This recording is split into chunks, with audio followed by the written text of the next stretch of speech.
fleet decarbonization gets a real-world road test. Bridgestone Americas and Penske Transportation Solutions are taking a practical look at a major transportation question. How can fleets cut emissions now, before new vehicle platforms and charging or fueling infrastructure are widely available? The companies released first-phase results from their Decarbonization Lab, a joint initiative built around real-world fleet data.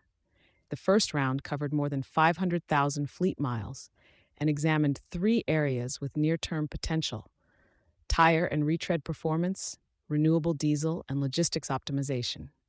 For many commercial operators, lower emissions will not come from one major shift.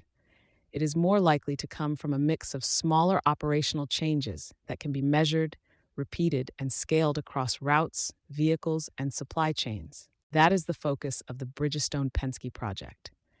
Instead of centering on future technologies alone, the lab is testing measures that can work within existing fleet operations while also supporting efficiency and cost control.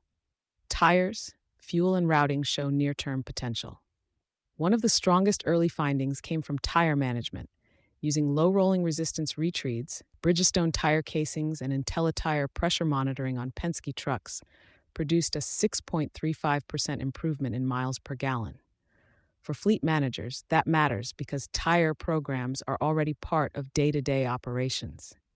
Improving fuel efficiency through tire selection, retreating, and pressure monitoring may offer a more accessible emissions lever than strategies requiring major capital investment or infrastructure changes. The lab also looked at renewable diesel, with attention on how it performs outside markets such as California and Oregon, where low-carbon fuel standard policies have supported adoption.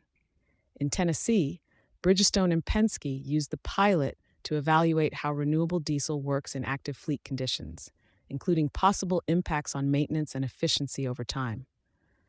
Logistics planning added another emissions reduction route. Penske and Bridgestone teams are working to optimize Bridgestone's automotive tire retail distribution network, with projected reductions of about 152,000 transportation miles. If applied across the Penske-Bridgestone dedicated fleet, the companies estimate the routing changes could reduce CO2 emissions by 4% to 6%.